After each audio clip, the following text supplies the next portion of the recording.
So, first thing first, what is Touken Ranbu and why you should care?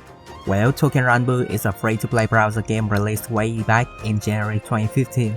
The player collects a bunch of handsome dudes who are all personifications of ancient Japanese swords, and these handsome dudes are appropriately named Touken Ranbu, which literally means sword and blade males. But since Touken Ranbu and sword and blade males are both a mouthful, I'm just going to call them blade dudes for short all throughout this video. The game was a massive success and sparked a renewed interest in ancient swords among the fanbase, particularly with young women for obvious reasons. The game was so successful that many restoration campaigns were made for swords that were greatly damaged or outright destroyed because of the rise in interest. There was even a crowdfunding campaign to make a replica of the sword, Tsurumaru, which has been missing since the end of World War II, and said campaign gathered more than 45 million yen in total. Holy fucking hell, that's a lot of zeros. Due to it being a Japan-only game for years until its worldwide release in April of 2021, a time of which the browser and mobile game market has been oversaturated with other games with much bigger production value and frankly more appealing visuals, Touken Ranbu didn't exactly manage to land a home run like it did in Japan, or at least that's what my uneducated ass would like to believe. And in case you're a Touken Ranbu fan and are wondering what is the Warriors series and why should you care, well, Warriors, or Musou as it's known in Japan, is a hack-and-slash franchise where you take on a role of well-known warriors and be put on a battlefield to fight hundreds of thousands of enemies. The mainline Musou titles take place in historical settings like the Three Kingdoms or the Sengoku period, but the franchise also has various spin-offs with other established franchises like One Piece or Gundam for the anime department, and Fire Emblem and Zelda for the video game department. In 2015, Koei Tecmo asked its fans which franchise they would like to see a Musou game out of, and Touken Ranbu actually takes the first place in the video game department. And here we are years later. Touken Ranbu Warriors is now a thing whether you actually want it or not. Now, with the explanations of what both franchises are out of the way, let's get on with the actual review, and why I think while Touken Ranbu Warriors is a decent game, it is not a very good Musou game. きっと誰かを待っている。またあの歌を聴かせてほしい。何を犠牲にしても守らねばならないんだ。主の帰るこの本丸をな。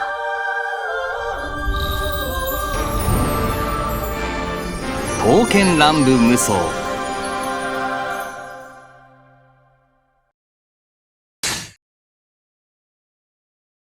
Per Musou game's tradition, you have a normal attack string, the strong attacks, and the ultimate attack.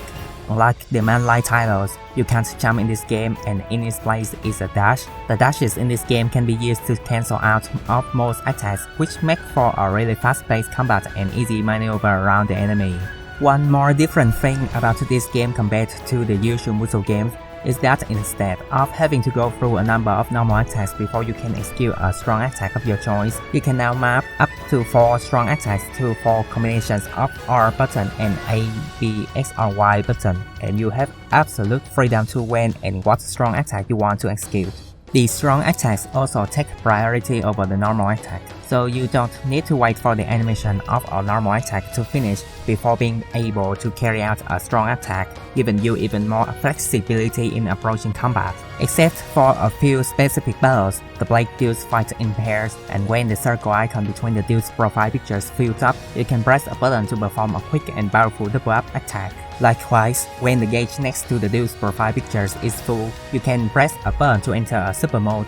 While in this super mode, your character is invincible and every attack is a paired-up attack. When the gauge runs out or you manually end the mode early yourself, the dudes will do an explosive ultimate attack that can wipe out an entire room of enemies. That's pretty much it for the basic combat.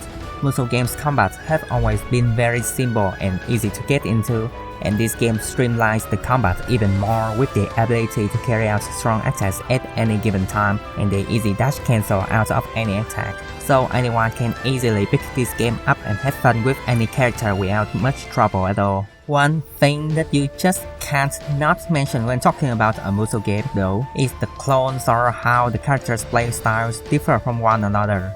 I would say that there are no outright clones in this game, but at the same time, I do notice several moves that look identical to each other, just with different effects.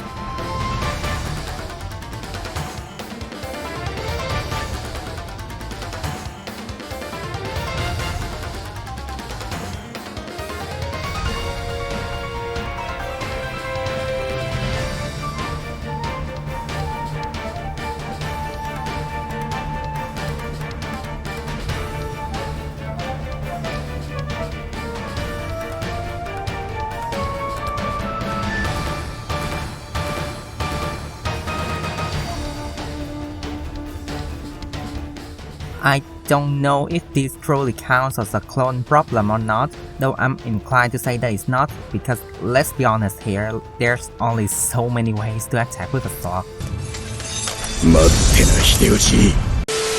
Now, here comes the barrage of things that I think might not sit very well with long-time Musou fans. First is the difficulty in fighting the enemy. Recent Musou games are not exactly known for their difficulties, but this game made other games in the franchise look hard. Basic moves don't do anything and just swim around your characters waiting to be killed. Enemy officers don't have access to combos, they can only do one simple normal attack and a few strong attacks, and the strong attacks are marked by very visible giant red zones. There are some giant boss fights that have somewhat more complicated attacks, but those attacks still have those giant red zones as visual warnings, and every time the boss is about to do something big, the game makes very damn sure that you are aware that the boss is doing it by pausing the game and have the characters telling you to get out of the way every single time. So even on hard difficulty, you have to actually make an effort and go out of your way to be hit and die to the enemy. Keep in mind that most of the fanbase of the original Touken Ranbu game probably don't have much experience with action games. I think the choice to make the combat even more accessible than usual was a deliberate one. Next on the chopping block is the stage designs. If you've been paying attention to the top right of the screen, you may notice that the maps are unusually small and linear, not the giant battlefields you find in your usual Musou games. From a narrative point of view, I think these smaller maps work very well, reasons of which I'll go into details later in the video. From a gameplay point of view, most of the maps can be beaten in less than 3 minutes, with some of the longer ones only last about 5 minutes at best, making for a rather unsatisfying combat loop, and I often finish a stage thinking to myself, wait, that's it? The smaller scale of the stages also makes some historical battles kinda lose their impact, like take Sekigahara for example, the bloodiest battle in samurai history to decide the fate of all of Japan, and it looks like it takes place in some kind of public park or something. To make up for the smaller scale of battle, the stages have quite a bit of variety to them. Some of the stages have some kind of extra victory conditions that must be achieved before you can safely clear the stage. These victory conditions aren't visible at first, and you must investigate the stage a bit to know what must be done. This can be fighting an ambush barrier hidden somewhere, or uncovering a hidden path to access a part of the stage that seems to be inaccessible at first. There is this one stage that left quite an impression on me, because in it, you don't engage in combat at all. Instead, you have to traverse through rooftops, opening and closing gates to let two NPCs meeting up. It stands out from all the mindless hacking and slashing, and doesn't overstay its welcome as it's only just one stage. I would complain if there are more of those though, like those stealth mission stages, because we really need more stealth missions in a Musou game, a game franchise best known for throwing the player in the middle of a battlefield to go all gung-ho on the hundreds and thousands of enemy soldiers, huh? Next on my list of complaints about the game is its lack of bonus content. Aside from the story stages, the game absolutely has no other extra mode for you to have fun with. There are no special weapons you can unlock, and all the items are purchasable via the shop once your Hamaru reaches certain levels. So once you're done with the main story, you're basically done with the game for good, unless you want to spend hours trying to upgrade all the blade builds and unlock all the bond events. and the game's main story isn't exactly long either. I finished it at around 34 hours, but I did AFK and replay past stages a fair bit, so it's like 30 hours long give or take, which is really short by Musou game standard. In defense of the game's lack of bonus content, most of the stages are short enough that it could be substitute for stages in extra modes you'd usually see. The unskippable dialogue scenes are an annoyance on repeated replay though, that's for sure.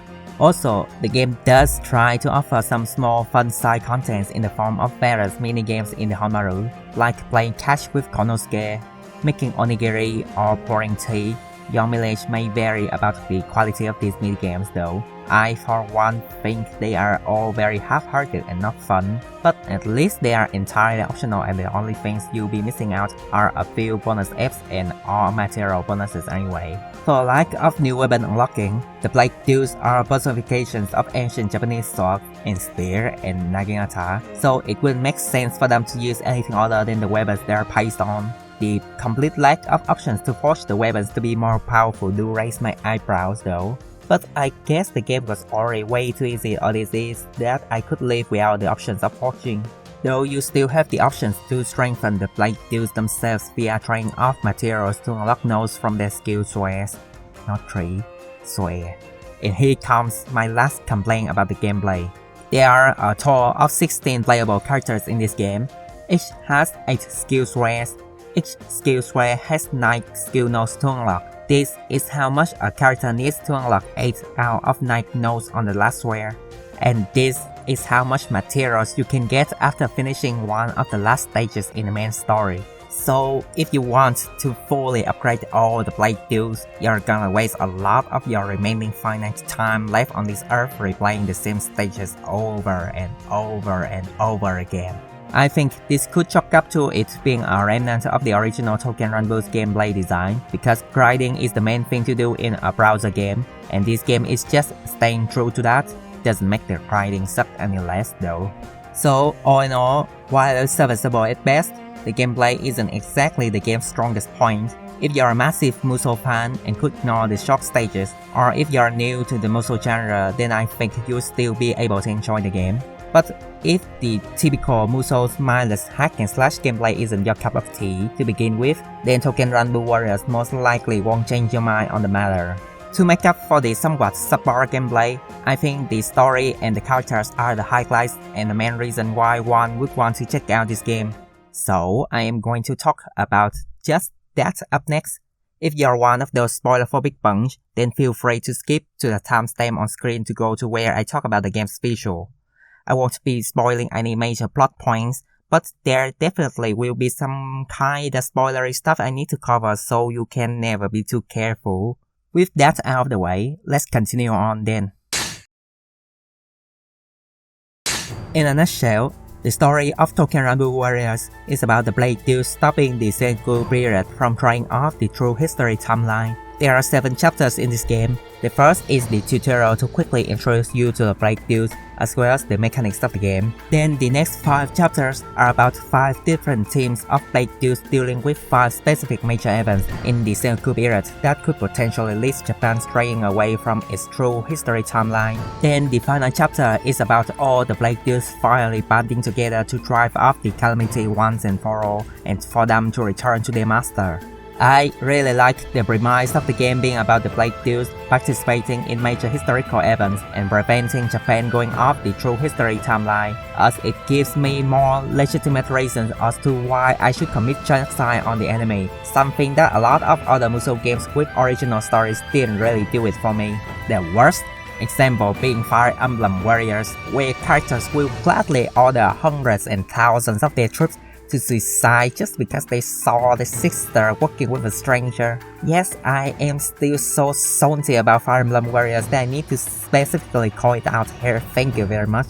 Getting back to Blade Duel Warriors, The major events that steer history of course doesn't just happen out of thin air. Instead, it's built up from small differences in certain characters' mindsets or from different outcomes of certain battles that happened way before the major event. So the Blade Dudes need to slowly correct the timeline by participating in small skirmishes leading up to the major event, hence the shorter stage designs that the game employs. Though what the Blade Dudes could do is limited to just hacking and slashing their way through the battlefields, so there is little they could do to help steering a historical character's mindset. So most of the time, despite the Blade Dudes' victories, Japan was still on its way to steer off course from the true history timeline. And because of that, despite the game using the all too familiar settings of the Sengoku period, it still has plenty of twists in store. I am no Japan history buff, but have a lifetime of playing Koei's games have helped me familiarize with some of the Sengoku period's major characters and battles, and I was still really pleasantly surprised a lot of time. One more thing that I really like about the game is how every time I think to myself, would be really neat if the game does something like this. And the game actually went and did just that. For example, history is plagued with shady and messed up stuff all the time. Like this one dude named Toyotomi Hidesugu got ordered by his crazy adopted father to commit seppuku for political reasons, and there was a mission in the game where you have to protect Hidesugu from being assassinated. Throughout that mission, I keep thinking to myself, man, fucked up how I'm basically trying to keep this dude alive just so he could kill himself later. And then afterwards, the Blade Dudes actually comment something similar and express displeasure how their duties basically prevent them from doing the morally right thing. Also, since some of the Blade Dudes are personifications of souls owned by major historical characters that actually appear in this game, I keep wondering whether their loyalty to their former masters would come into conflict with their current duties, and the game does in fact touches on these subjects several times throughout the story. The characterizations are also unexpectedly really solid. Before playing this game, I knew almost nothing about Touken Ranbu except for its premise and the character of Mikazuki Munechika, so I thought that this game would be full of clichés, playboy personalities giving the look of the cast, but I guess you really can't judge a game by its cover. Like this dude Kazen Kanesada, who comes across as flamboyant to me, but he actually can get very serious and gets his job done when duty is called.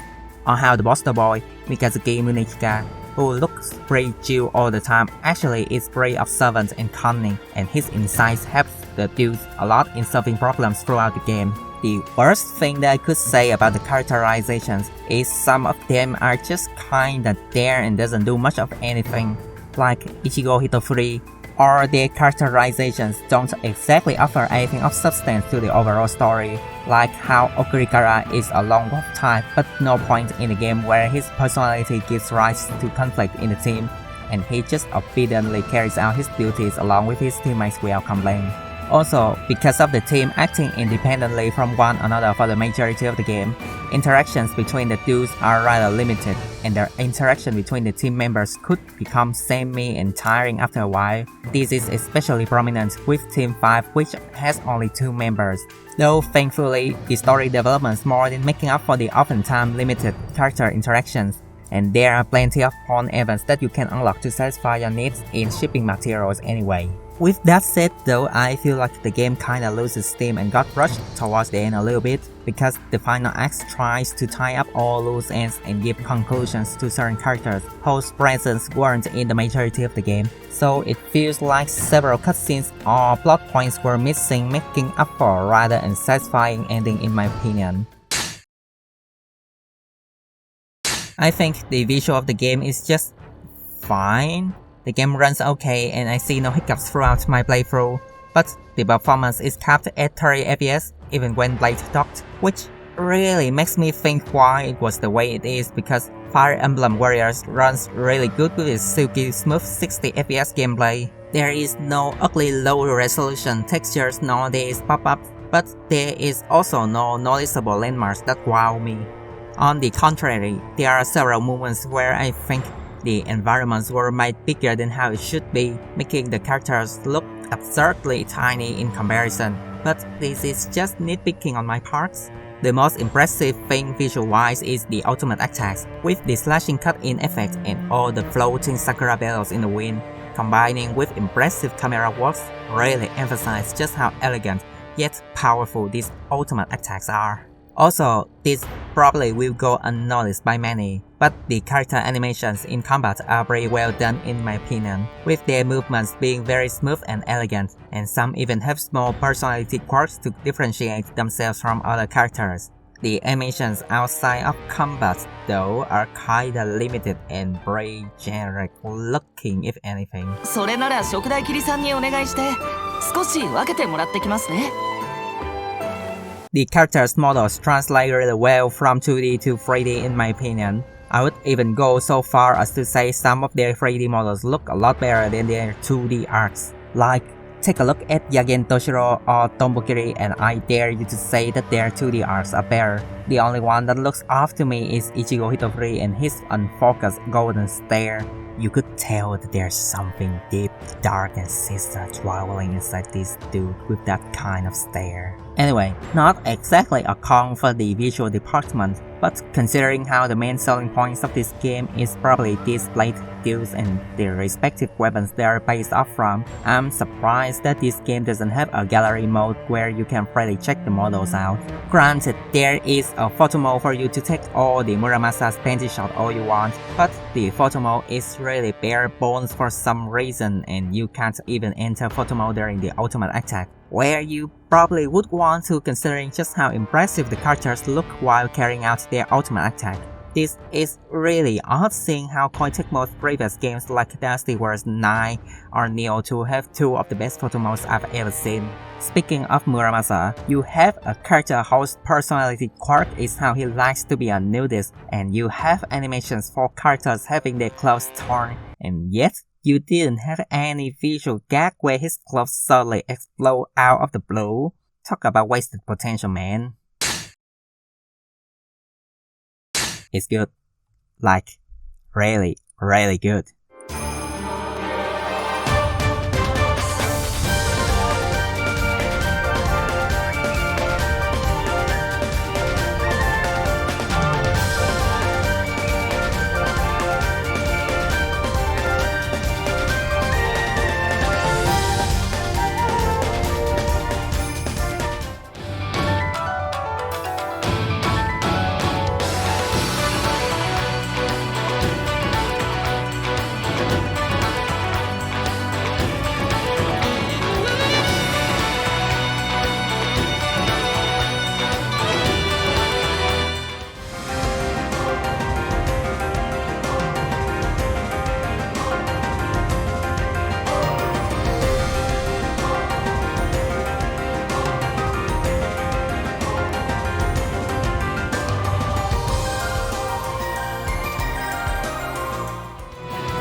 One of my main problems in enjoying the music in Musou games have always been how all the sword clashing and the dialogues and all the chaos happening on screen kinda drown out the BGM. So unless the song is really good and stands out, most of the time I don't pay much attention to it until I listen to the OST on its own later. Not in this game though. Its uses of Japanese instruments and catchy tools easily hooked me in and made me go, what the hell, this is really good, multiple times. The OST was so good that it made me install Touken Ranbu Pocket on my phone just to see for myself how the OST of the original game fares, and also to check out its gameplay, but that's secondary. The OST shouldn't be the only reason for anyone to buy a game, but if there's anything I would say you should definitely check out about Touken Ranbu Warriors, it is the OST. Like, seriously, check it out, please. Do it. I didn't exactly have the best experiences with Koei Tecmo's non-mainline Musou games, so when I heard that Koei Tecmo's newest Musou spin-off is going to be about a franchise that I know almost nothing about, I was really to hate this game initially. But The game's story and characters and OST really won me over. I fully expected from the get-go that the game was made with the original Touken Ranbu browser game fanbase in mind, so the streamlined gameplay and stage designs didn't bother me all that much. Also, this is a really minor bit, but holy shoot, I really appreciate the fact that the NPC actually wear their famous headgears in this game. I know this is to make it easy to distinguish important NPCs without wasting too much effort into the character designs, but helmets are cool! Samurai helmets are extra cool! More characters should proudly wear their helmets to display their superiority, damn it! The lack of content really hurts my enjoyment for the game though. The moment I finish the main story, I just don't have the drive to continue playing at all, even though I haven't unlocked all the Bond events or the music in the gallery yet. This is especially grating since Musou games have always been rich in their replayability department, and even the game with the least amount of content would easily last more than 30 hours of gameplay. I hope the game does well enough to become a staple, because there are still a lot of other cool play deals and interesting historical settings to explore. A game centering around the conflict during the Bakumatsu would be amazing. It's probably the second most romanticized Japanese period, but weirdly enough, there is barely any video game featuring the period as the main setting. Touken Ranbu Warriors offers a rather well-told story and an excellent OST that really alleviates the experience, that it's easily worth a playthrough just to see what the game has to offer. But its subpar gameplay and lack of content may be a deal-breaker to many. If you're a fan of the original Touken Ranbu game, or just a really big fan of the Sengoku period in general, I would still recommend you to check the game out, at least when it eventually gets on sale. If I were to give score to the game, it would be something like this.